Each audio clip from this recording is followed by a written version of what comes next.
Hi friends, welcome to Dhruva study circle.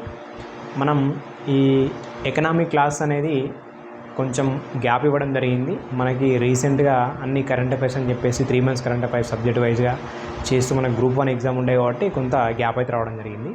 మనం economic classes almost ఏంటంటే ఒక industrial సెక్టార్ను demography అయిపోతే ఇండియన్ ఎకనామీ అనేది కంప్లీట్ చేసుకుంటాం. సో ఇప్పుడు మనం ప్రస్తుతానికైతే అగ్రికల్చర్ సెక్టార్లో ఉన్నాం. అగ్రికల్చర్ సెక్టార్లో లాస్ట్ క్లాస్లో మనము ఈ మార్కెటింగ్ వ్యవస్థ, మార్కెటింగ్ గురించి, వ్యవసాయ మార్కెటింగ్ గురించి మనం చదివినాం. ప్రాథమిక మార్కెట్లు అని చెప్పేసి, ద్వితీయ మార్కెట్లు అని చెప్పేసి, తృతీయ మార్కెట్లు అని చెప్పేసి, అట్లా మార్కెట్లో రకాలు దాదాపు 7 to 8 మార్కెట్ రకాలు ఉంటాయి. ఓకే, అవన్నీ మనము చూడడం జరిగింది లాస్ట్ క్లాస్లో. ఒక చిన్న కాన్సెప్ట్ ఉంది, అది మనకు నేను నెక్స్ట్ దాన్ని అప్డేట్ చేస్తాను. ఏంటంటే సహకార మార్కెట్లు అని చెప్పేసి లాస్ట్కు చిన్నగా ఉంటుంది, అదొకటి మనం చెప్పలేదు. కాకపోతే ఇప్పుడు మనం ఏం స్టార్ట్ చేస్తున్నామంటే ఈ వ్యవసాయ పరపతి అని చెప్పేసి మనం ఈ క్లాస్లో చూస్తాం. ఈ వ్యవసాయ పరపతి ఒకటి కంప్లీట్ అయిపోతే మనకి అగ్రికల్చర్ సెక్టార్ కంప్లీటెడ్. ఓకే, మొత్తం అయిపోతుంది.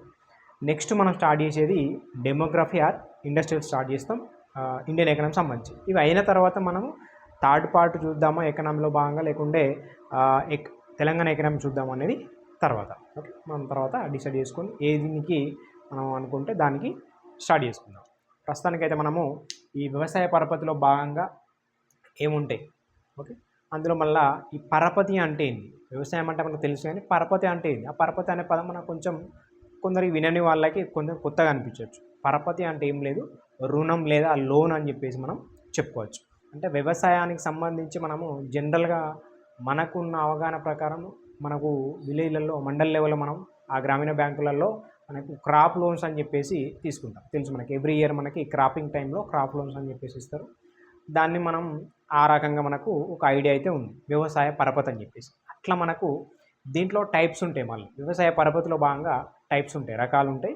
ఆ వ్యవసాయ పరపతి అంటే వ్యవసాయదారులకు అవసరమైన ఏవైతే రుణాలు ఉంటాయో ఆ రుణాలనే మనము వ్యవసాయ పరపతి అని చెప్పేసి పిలుస్తాం. అందులో భాగంగా మనకి దీన్ని స్వరూపం కానీ స్వభావాన్ని బట్టి కానీ 3 types ఉన్నాయి. ఒకటి స్వల్పకాలిక అని చెప్పేసి, రెండోది మధ్యకాలిక అని చెప్పేసి, మూడోది దీర్ఘకాలిక అని చెప్పేసి ఉంటాయి. స్వల్పకాలిక, రెండోది మధ్యకాలిక రుణాలు, మూడోది దీర్ఘకాలిక రుణాలు. రైట్, ఇదేంటిది, స్వభావాన్ని బట్టి కానీ స్వరూపాన్ని బట్టి కానీ 3 రకాల రుణాలు ఉంటాయి, వ్యవసాయ పరపతి రుణాలు. అందులో భాగంగా స్వల్పకాలిక అన్నప్పుడు మనకి 2 నెలల నుంచి, ఏవైతే ఒక రుణం తీసుకున్నప్పుడు 2 నెలల నుంచి 15 నెలల వరకు దాని వ్యాలిడిటీ ఉంటుంది. అంటే రుణం తీసుకొని ఆ నెలలోపే 15 నెలల లోపే దాన్ని క్లియర్ చేయాల్సి ఉంటుంది. దాన్ని మనం స్వల్పకాలిక అని చెప్పేసి పిలుస్తాం. అంటే జనరల్గా మనకి బ్యాంకుల నుండి తీసుకునే రుణాలు ఈ పంట కోసం కావచ్చు, క్రాపింగ్ టైంలో మనం క్రాప్ లోన్స్ అని చెప్పి పిలుస్తాం. వీటినే స్వల్పకాలిక రుణాలు. అంటే 15 నెలలు అంటే ఆల్మోస్ట్ సంవత్సరం. ఓకే, 12 months తర్వాత ఒక 3 months అటు ఇటు అయినా కూడా నో ప్రాబ్లం, క్రాప్ లోన్స్ తీసుకొని వాటిని మనము ఆ 1 year లోపే పే చేయాల్సి ఉంటుంది. అట్లా క్రాప్ లోన్స్ తీసుకొని ఈ పే చేసే వాటికి మనం జనరల్గా దేనికోసం యూజ్ చేస్తామంటే ఈ పత్తి విత్తనాలు కావచ్చు, లేకుంటే ఇంకేదైనా విత్తనాలు కావచ్చు క్రాప్ సంబంధించి, లేకుంటే ఎరువులు కావచ్చు, పశువులకు మేత కావచ్చు, ఇట్లాంటి అంశాల కోసం మాత్రమే జనరల్గా తీసుకుంటాం. తక్కువ మొత్తంలో ఉంటుంది, జస్ట్ 1 lakh 2 lakhs అని 2.5 అని లిమిట్స్ ఉంటాయి, దానికి అంతవరకే ఉంటుంది. అది 1 year లోపు మనం క్లియర్ చేస్తాం. వాటి మనం స్వల్పకాలిక రుణాలు అని చెప్పేసి చాలామందికి ఐడియా ఉంటుంది ఇది. రైట్, ఇది మనం జనరల్గా చిన్న చిన్న వ్యవసాయ పరికరాలు కావచ్చు, లేకుంటే పనిముట్ల కొరకు కావచ్చు, చిన్న చిన్న వాటికి కొనుక్కోవడానికి కోసం మనం తీసుకుంటాం స్వల్పకాలిక రుణాలు. రైట్, ఇప్పుడు మనం చూస్తాం ఈ మధ్యకాలిక. ఈ మధ్యకాలిక అనేది మనకు 15 నెలల నుంచి దాదాపు మనకి 5 years పాటు ఉంటుంది. ఓకే, మధ్యకాలిక అని చెప్పేసి 5 years పాటు. ఓకే, 15 నెలల నుంచి 5 సంవత్సరాల వరకు, లేదా 2 సంవత్సరాల నుంచి 5 సంవత్సరాలు అని చెప్పేసి చెప్పుకోవచ్చు. 2 సంవత్సరాలు అంటే 15 నెలలు ఇంకా దాటిన తర్వాతనే ఉంటుంది కదా. అట్లా 15 నెలల నుంచి 5 సంవత్సరాల వరకు ఉండేది మధ్యకాలిక రుణాలు. మరి స్వల్పకాలిక రుణాలను మనం జస్ట్ ఆ టెంపరవరీ 1 yearలో ఏదైతే అవసరం ఉంటే వాటి కోసం మాత్రమే తీసుకుంటాం. అంటే ఎరువులు కావచ్చు, విత్తనాలు కావచ్చు, పశువులకు మేత కావచ్చు, ఇట్లాంటి అవసరాలు. లేదు మనకి మధ్యకాలిక రుణాలు దేనికోసం పనిచేస్తాయి అంటే జనరల్గా మనకి పశువులు కొనుక్కోవడం కావచ్చు, లేకుంటే వ్యవసాయ భూమిని సాగు చేయడం, డెవలప్ చేయడం కావచ్చు. ఓకే, లేకుంటే ఇంకేదైనా వ్యవసాయ కొంచెం పెద్ద పనిముట్లు కొనుక్కోవడం కావచ్చు. ఓకే, అదేవిధంగా నీటిపారుదల వసతిని మెరుగుపరచడం కావచ్చు. అంటే లైక్ బోర్లు వేయడం లాంటివి కూడా దీని కిందికి రావచ్చు, రైట్. ఇట్లా మనకి కొన్ని వ్యవసాయ యంత్రాలు కొనుగోలు ఇట్లాంటివి వస్తాయి. అంటే మనకు 5 years పాటు టైం ఉంటుంది కాబట్టి కొంచెం ఎక్కువ మొత్తంలో మనం లోన్ తీసుకోవచ్చు. ఇది మనకు 5 years నుంచి మనకు 20 years వరకు ఉండేది దీర్ఘకాలిక రుణాలు అని చెప్పేసి పిలుస్తాం. ఇది మనకి 20 సంవత్సరాల లోపు మనం క్లియర్ చేసుకోవాల్సి ఉంటుంది. ఇక పెద్ద మొత్తంలో ఉంటుంది. పెద్ద మొత్తంలో అంటే మనకి భూమిని కొనుక్కునే అవకాశం ఉంటుంది. అదేవిధంగా ఈ హార్వెస్టర్ కావచ్చు, ట్రాక్టర్లు కావచ్చు, ఇట్లాంటి పెద్ద మొత్తంలో మనం లోన్ తీసుకొని కొనుక్కోవచ్చు. ఇది మనకి దీర్ఘకాలిక అని చెప్పేసి 5 years to 20 years ఉంటుంది. ఓకే, ఇది జస్ట్ సింపుల్గా గుర్తుపెట్టుకునే అంశాలు. స్వల్పకాలికలో నెలలు, ఈ మంత్స్ టైమింగ్ గుర్తుపెట్టుకోవాలి. ఎట్ ద సేమ్ టైం దీంట్లో దేనికోసం తీసుకుంటాం. 1 yearలో క్లియర్ చేసే స్వల్పకాలిక, జనరల్గా ఆ క్రాప్కి సంబంధించి ఏవైతే అవసరాలు ఉంటాయో దానికి మాత్రమే పనిచేస్తాయి. దీర్ఘకాలిక అంటే కొంచెం పెద్ద మొత్తంలో ఏవైతే అవసరాలు ఉంటాయో వాటికి. దీర్ఘకాలిక అంటే ఇంకా కొంచెం పెద్ద మొత్తంలో భూమి కొనుగోలు కావచ్చు, ట్రాక్టర్లు కావచ్చు, హార్వెస్టర్ కావచ్చు, పెద్ద పెద్ద యంత్రాలు కావచ్చు కొనుక్కోవడానికి పనిచేస్తుంది దీర్ఘకాలిక, రైట్. ఇప్పుడు మనకి భారత్లో మనకి జనరల్గా వ్యవసాయ పరపతికి 2 సోర్సెస్ ఉన్నాయి. గతం నుంచి మాట్లాడుకుంటూ రావాల్సింది మనం, ప్రస్తుతానికి కానీ కాదు, గతం నుంచి అంటే మనకి స్వాతంత్రం బిఫోర్ కావచ్చు, స్వాతంత్రం తర్వాత కావచ్చు, ఎలాంటి సోర్స్ అని చెప్పేసి మనం చూసుకోవాలి. సోర్సు, ఓకే, అంటే ఈ రుణాలకి సోర్స్ ఏంది మనకి, ఓకే. దీన్ని మనము ఆధారం లేదా ప్రధానంగా ఎలాంటి ఆధారాలు ఉన్నాయి, ఓకే. మనం చూసుకుంటే ఒకటి జనరల్గా మనకు బ్యాంకులు లోన్ ఇస్తాయి, ఓకే. పరపతి విధానం బ్యాంకులు ఇస్తాయి. అదేవిధంగా బ్యాంకులు కాకుండా ఇంకెవరు ఇస్తారు మనకు అంటే బయట మనకి వడ్డీ వ్యాపారులు అని చెప్పేసి ఉంటారు, ఓకే. వడ్డీ వ్యాపారులు కాకుండా మన స్నేహితుల దగ్గర తీసుకుంటాం, బంధువుల దగ్గర తీసుకుంటాం, ఓకే. అదేవిధంగా వ్యాపారుల దగ్గర తీసుకుంటాం, ఓకే. ఇట్లా రకరకాల బయట వ్యవస్థలు ఏదైతే ఉన్నాయో దాన్ని సంస్థాగతం కాని రుణాలు అని చెప్పేసి అంటాం. బ్యాంకుల దగ్గర తీసుకుంటేనే మనం సంస్థాగత రుణాలు అని చెప్పేసి పిలుస్తాం, ఓకే. ఫస్ట్ది మనము సంస్థాగత రుణాలు, సంస్థాగతం కాని రుణాలు. రెండోది సంస్థాగత రుణాలు అని చెప్పేసి పిలుస్తాం. ఇవే మనకు ఆధారాలు అంటే బ్యాంకుల నుంచి తీసుకుంటున్నాం, బ్యాంకులు కాని వాటిని కూడా సోర్సెస్ ఉన్నాయి, సంస్థాగత రుణాలు, రైట్. ఇప్పుడు సంస్థాగతం కాని రుణాలు అంటే మనం జనరల్గా మాట్లాడుకుంటే ఒకప్పుడు ఈ బ్యాంకులన్నీ లేని టైంలో, అంటే బ్యాంకుల జాతీకరణ జరగకముందు 1969లో మనకి 14 బ్యాంకుల జాతీకరణ జరుగుతూ 1980లో మనకి నెక్స్ట్ మనకి కొన్ని బ్యాంకుల 9 బ్యాంకులేమో జరుగుతాయి కదా. దానికి బిఫోర్ మనకి జనరల్గా ఏ విధంగా ఉండేదంటే వడ్డీ వ్యాపారుల దగ్గర కావచ్చు, లేకుంటే మన బంధువులు కావచ్చు, మిత్రులు కావచ్చు, లేకుంటే వ్యాపారులు కావచ్చు, ఇలా బయటి వ్యక్తుల ద్వారా మనము రుణాలు అనేది తీసుకునేది. వడ్డీ దగ్గర తీసుకొని ఇంట్రెస్ట్ పే చేసేది, అదేవిధంగా అమౌంట్ పే చేసేది. అట్లే వాటిని మనం ఏమంటాం సంస్థాగతం కాని రుణాలు, బ్యాంకులు ఇచ్చేదేమో సంస్థాగత రుణాలు అని చెప్పేసి పిలుస్తాం, ఓకే. అట్లా ఈ వడ్డీ వ్యాపారులు, ఈ భూస్వాములు ఎవరైతే ఉంటారో వాళ్ళకి సంబంధించి వ్యవసాయ పరపతి అని చెప్పేసి పిలుస్తాం. ఇది సంస్థాగతం కానీ వ్యవసాయ పరపతి రుణాలు అని చెప్పేసి పిలుస్తాం. అట్లా మనకి దీంట్లో ఇవి చూసుకుంటే అంటే ఏ టైంలో ఎట్లా ఉండే అంటే జనరల్గా మాట్లాడుకుంటే 1950-51 నాటికి ఈ సంస్థాగత రుణాల సంఖ్య ఎట్లా ఉన్నదంటే 93% ఉన్నది. అంటే మనం అర్థం చేసుకోవచ్చు, అప్పటికి ఈ బ్యాంకుల ఈ రుణాలు అనేది లేవు. సంస్థాగతం కాని రుణాలే మనకు 1950-51 నాటికి ఇక్కడ 93% ఉండే, ఓన్లీ సంస్థాగతం రుణాలే, కాని రుణాలు. అదే మనకు 1995-96 కల్లా అది పూర్తిగా మళ్ళీ తగ్గిపోతుంది. ఎందుకంటే మనకు అప్పటికి బ్యాంకుల జాతీకరణ జరిగి మనం బ్యాంకుల దగ్గర తీసుకుంటాం, జస్ట్ 25%కి వస్తుంది.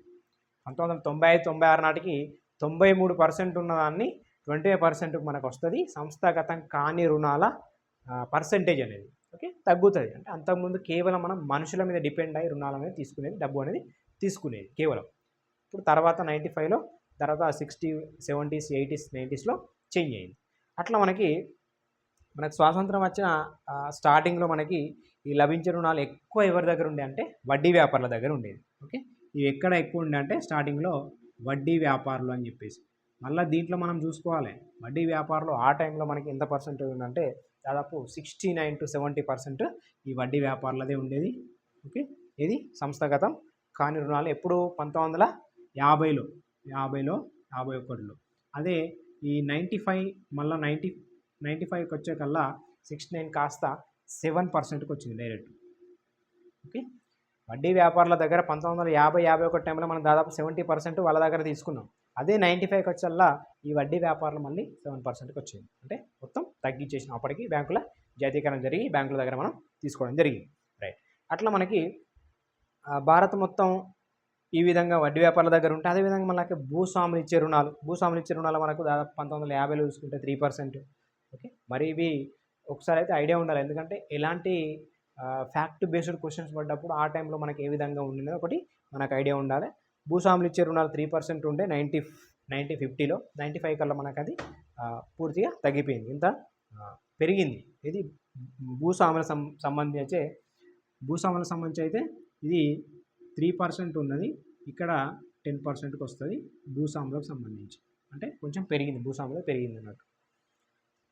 రైట్. ఇప్పుడు మనకి నెక్స్ట్ కమిషన్ ఏజెంట్లు. అంటే ఈ వడ్డీ వ్యాపారుల దగ్గర తీసుకొని మళ్ళీ బయట కొంతమంది ఇట్లా ఇస్తూ ఉంటారు 1%. ఇప్పుడు ప్రస్తుతానికి కూడా 1%కి వడ్డీ తీసుకొని 2%కి 3% ఇచ్చే వాళ్ళు కూడా ఉన్నారు. అట్లా కమిషన్ ఏజెంట్లు అని చెప్పేసి పిలుస్తాం. వాళ్ళు కూడా మనకి ఎట్లా ఉంటే 1950లో మనకి 5% ఉంటే అది అటు ఇటుగా మళ్ళీ 1995లో 5-4%కి రావడం జరిగింది.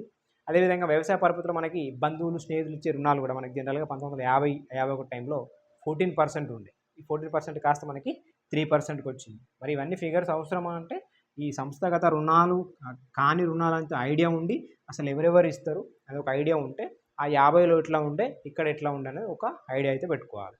ఓకే. రైట్. నెక్స్ట్ మనకి సంస్థాగత వ్యవసాయ పరపతి వాటా ఎట్లా ఉండే.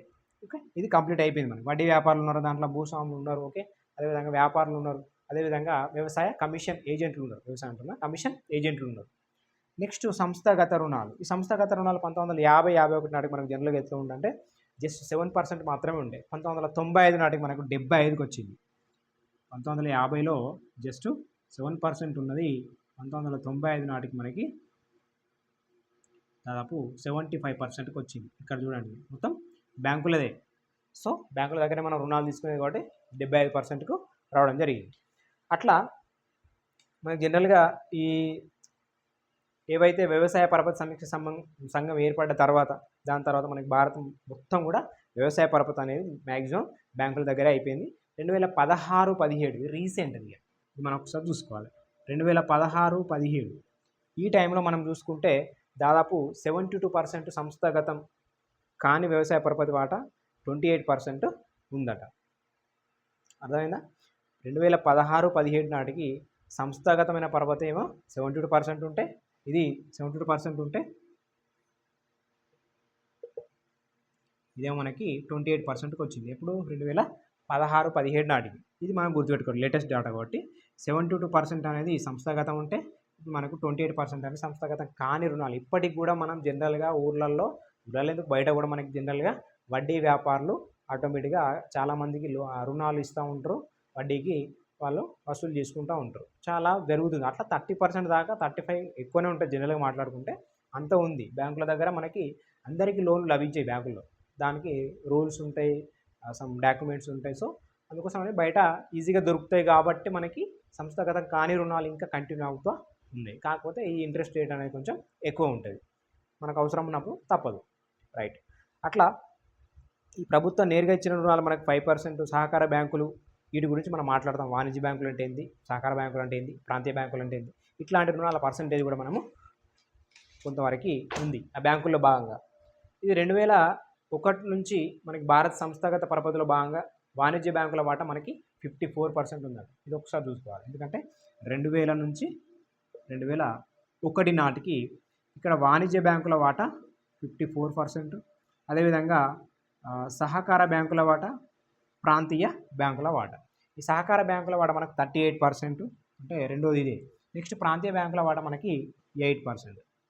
ఇది మనకి పూర్తిగా లోకల్లో ఉండేటి, రూరల్ గ్రామాల్లో విలేజ్లో ఉండేటి ప్రాంతీయ బ్యాంకులు.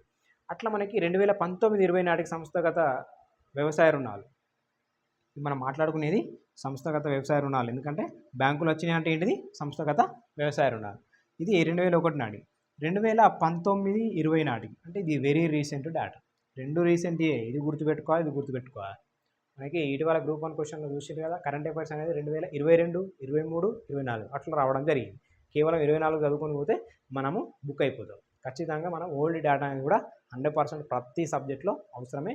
ఈవెన్ కరెంట్ అఫైర్స్ అంటే కరెంట్ అఫైర్స్ పేరు ఉన్నది కానీ ఖచ్చితంగా మనకు బిఫోర్ కరెంట్ అఫైర్స్ కూడా ఇంపార్టెంట్, ఖచ్చితంగా చూసుకొని పోవాలి మనం, రైట్. అన్నీ బ్యాలెన్స్గా ఇవ్వడం జరిగింది. సో డేటా కూడా మనము రీసెంట్ది లాస్ట్ది కూడా మనం గుర్తుపెట్టుకోవాలి. అయితే 2019-20 నాటికి మనకు జనరల్గా వాణిజ్య బ్యాంకుల వాటా ఎంత ఉందంటే 73% ఉంది. ఇది ఇంపార్టెంట్ గుర్తుపెట్టుకోవాలి. నెక్స్ట్ సహకార బ్యాంకుల వాటా ఎంత ఉందంటే 17% ఉంది. తగ్గింది చూడండి, ఇది పెరిగింది, తగ్గింది. నెక్స్ట్ ప్రాంతీయ బ్యాంకుల వాటా ఎంత ఉందంటే 10% ఉంది. ఓకే, 10%. ఇది లేటెస్ట్ డేటా 2019-20 నాటికి మనకి ఇది సంస్థాగత రుణాల యొక్క వాటా పర్సెంటేజ్ ఎట్లా ఉందంటే ఆ విధంగా ఉండడం జరిగింది. ప్రస్తుతానికి మనకి వ్యవసాయ పరపతిలో సంస్థాగత వ్యవసాయ పరపతి అనేది మెయిన్ అయిపోయింది. సంస్థాగతం కానిది ఏమైంది, తగ్గింది. సంస్థాగతం అనేది పెరిగింది. సంస్థాగతం అంటే బ్యాంకులు, సంస్థాగతం కానివి అంటే మనుషుల దగ్గర తీసుకునేది, డైరెక్ట్గా మనం తీసుకునేది, రైట్. అట్లా ఈ 2000 సంవత్సరం కన్నా ముందు మనకి సహకార బ్యాంకుల పాత్ర అనేది కొంచెం ఎక్కువ ఉండే, కానీ ప్రస్తుతానికి సహకార బ్యాంకులు అనేది కొంచెం తగ్గినాయి. వాణిజ్య బ్యాంకుల మీద పాత్ర ఎక్కువ ఉందని చెప్పేసి గుర్తుపెట్టుకోవాలి. చూడండి, వాణిజ్య బ్యాంకులో ఎక్కువ లేదా, వాణిజ్య బ్యాంకులదే ఎక్కువ ఉంటుంది, రైట్. జనరల్గా మనకు ప్రభుత్వం ఇచ్చే రుణాలు ఉంటాయి. ఎట్లా అంటే వరదలు అవ్వచ్చు, కరువు కాటకాలు వచ్చినప్పుడు కూడా అవి మనకు తక్కువ రుణాలు అని చెప్పేసి పిలుస్తాం. ఇవి మనకి హిస్టరీలో కూడా చదువుకుంటాం, తక్కువ రుణాలు. అట్లా రైతులకు తక్కువ వడ్డీకి ఇచ్చేటనే మనం తక్కువ రుణాలు అని చెప్పేసి. ఎందుకంటే వరదలు వచ్చినప్పుడు, కరువులు వచ్చినప్పుడు రైతులు చాలా ఇబ్బందులు ఉంటారు కాబట్టి తక్కువ రుణాలు అని చెప్పేసి తక్కువ ఇంట్రెస్ట్కి ఇస్తుంది గవర్నమెంట్. అట్లా వాటిని తక్కువ రుణాలు అని చెప్పేసి పిలుస్తాం. మొత్తం వ్యవసాయ పరపతిలో మనకి ప్రభుత్వం ఇచ్చే రుణాల వాటా జనరల్గా ఎంత ఉంటుందంటే 1950లో మనకి 3% ఉంటే 95 నాటికి 5%కి వచ్చింది, అప్పటి మాట ఇది. ఇది అనంతరం మనకి ప్రభుత్వం రైతులకు ప్రత్యక్షంగా రుణాలు ఇవ్వడం మానేసి డైరెక్టు బ్యాంకుల వద్ద ఈ రుణాలు అనేది తీసుకొని కొంత వడ్డీ తాను భరిస్తుంది. చూడండి, మనకు జనరల్గా ఏదైనా గవర్నమెంట్ ఎలక్షన్లో హామీ ఇస్తూ ఉంటుంది, ఎందుకు, రుణమాఫీ చేస్తామని చెప్పేసి. ఎందుకంటే భారం అనేది రైతుల మీద ఉన్నప్పుడు వాటి తగ్గించే, ఉపశమనం కలిగించడానికి కొంతవరకు రుణమాఫీ చేస్తామని చెప్పి కొంతవరకు చేస్తూ ఉంటాయి. అట్లా బ్యాంకుల ద్వారా మనం ఏవైతే రుణాలు తీసుకుంటున్నారో రైతులు, వాళ్ళ ఆ వడ్డీ భారాన్ని కూడా ప్రభుత్వం సమ్ టైమ్స్ బేర్ చేస్తుంది. ఎందుకంటే ఎక్కువ వడ్డీ కాకుండా తక్కువ వడ్డీకి ఇచ్చేలాగా చేస్తారు అన్నమాట. దీని గురించి మనం జనరల్గా చూసుకుంటే ఒకసారి ఈ రైతులు బ్యాంకులో తీసుకునే జనరల్గా చూసుకుంటే 3 లక్షల రూపాయల లోపు వ్యవసాయ రుణాలను 7% వడ్డీ రేటుకి ఇస్తుంది. ఇక్కడ ఒకసారి చూడండి, మనం తీసుకునే ఈ క్రాప్ లోన్స్ ఉన్నాయి కదా, వాటి గురించి మాట్లాడితేనే దాంట్లో ఎట్లా ఉంటుందని చెప్పేసి మనకు అర్థమవుతుంది. జనరల్గా మనకి 7%కి ఈ బ్యాంకులు అనేవి ఇస్తే దాంట్లో ఒక 4% అనేది మనకి మన కేంద్ర ప్రభుత్వం భరిస్తుంది. దాదాపు 3 lakhs లోన్ తీసుకున్నాం అనుకోండి, దానికి 7% వడ్డీ రేటు మనకి వేస్తారు రైతులకి. వేసినప్పుడు దాంట్లో 4% అనేది, దాంట్లో 3% అనేది మనకి కేంద్ర ప్రభుత్వం భరిస్తుంది. 3%. ఈ 3% కేంద్ర ప్రభుత్వం భరించిన తర్వాత మళ్ళీ ఇంకెంత ఉంటుంది మన మీద, 4% ఉంటుంది. ఈ 4%లో కూడా ఇంకొక 1% అనేది మనకి స్టేట్ గవర్నమెంట్ కూడా భరిస్తుంది. సెంట్రల్, స్టేట్ అంటే పూర్తిగా మనకి 4% పోతే ఎంత పర్సెంట్ ఉన్నది, 3% అనేది డైరెక్ట్ రైతుల మీద పడే అవకాశం ఉంటుంది. ఈ 7%లో అంటే 3 లక్షల లోన్ తీసుకున్నప్పుడు టోటల్గా 7% వడ్డీ ఇస్తుంది బ్యాంకు. అయితే ఈ 7%లో 3% అనేది సెంట్రల్ గవర్నమెంట్ భరిస్తే, ఈ మన మిగతా 4%లో భాగంగా ఒక 1% అనేది స్టేట్ గవర్నమెంట్ భరిస్తే, మిగతా రైతుల మీద 3% అనేది ఇంట్రెస్ట్ రేట్ అనేది పడుతుంది 3 lakhs లోన్ తీసుకున్నప్పుడు. జనరల్గా ఈ విధంగా మనకి పావులా వడ్డీ అని చెప్పేసి ఈ స్కీమ్ అయితే మనకి 1 లక్ష రూపాయల లోపు అయితే మనకి పంట రుణాలు పావుల వడ్డీ కూడా రాష్ట్ర ప్రభుత్వం భరిస్తూ వడ్డీ రేటు రుణాలు కూడా జనరల్గా ఇస్తూ ఉంటాయి, పావుల వడ్డీ అని చెప్పేసి మాట్లాడుతూ ఉంటాం. ఓకే, ఈ విధంగా రైతుల మీద పడే భారాన్ని, వడ్డీ భారాన్ని తగ్గించే విధంగా గవర్నమెంట్లు కూడా మనకి కోఆపరేట్ చేస్తూ ఉంటాయి. ఓకే, ఇది మనకు జనరల్గా మనం మాట్లాడిన ఈ వ్యవసాయ పరపతి యొక్క ఇంట్రడక్షన్. దాంట్లో మనకి స్వల్పకాలిక, మధ్యకాలిక, దీర్ఘకాలిక అని చెప్పేసి మాట్లాడిన తర్వాత మనకు ఎలాంటి రుణాలు, సంస్థాగతం కాని రుణాలు, సంస్థాగత రుణాల గురించి ఇప్పుడు మనం డిస్కస్ చేయడం జరిగింది. నెక్స్ట్ క్లాసులో మనకి ఈ వాణిజ్య బ్యాంకులు అని చెప్పేసి, సహకార బ్యాంకులు అని చెప్పేసి, ప్రాంతీయ బ్యాంకులు అని చెప్పేసి ఉంటాయి వ్యవసాయ పరపతిలో భాగంగా. ఈ వాణిజ్య బ్యాంకుల్లో మళ్ళీ మనకి నాబార్డ్ అనేది వస్తుంది, లీడ్ బ్యాంక్ స్కీమ్ అని చెప్పేసి వస్తుంది. ఓకే, అట్లా రూరల్ డెవలప్మెంట్ ఇన్ఫ్రాస్ట్రక్చర్ స్కీమ్ సంబంధించి వస్తుంది. ఇవన్నీ నాబార్డుకు సంబంధించిన అంశాలు ఉంటాయి. ఓకే, ఇవన్నీ మనం వాణిజ్య బ్యాంకులో భాగంగా డిస్కస్ చేస్తాం. వెరీ ఇంపార్టెంట్ టాపిక్ ఇది, వ్యవసాయ పరపతి విధానం. ఓకే, మనకి ఎకనామీ అంటేనే దీంట్లో ఇంకా అగ్రికల్చర్లో భాగంగా వెరీ ఇంపార్టెంట్ టాపిక్ వ్యవసాయ పరపతి విధానం. Okay, thank you. నెక్స్ట్ క్లాస్లో మనం వాణిజ్య బ్యాంకుల్ని కంటిన్యూ చేద్దాం.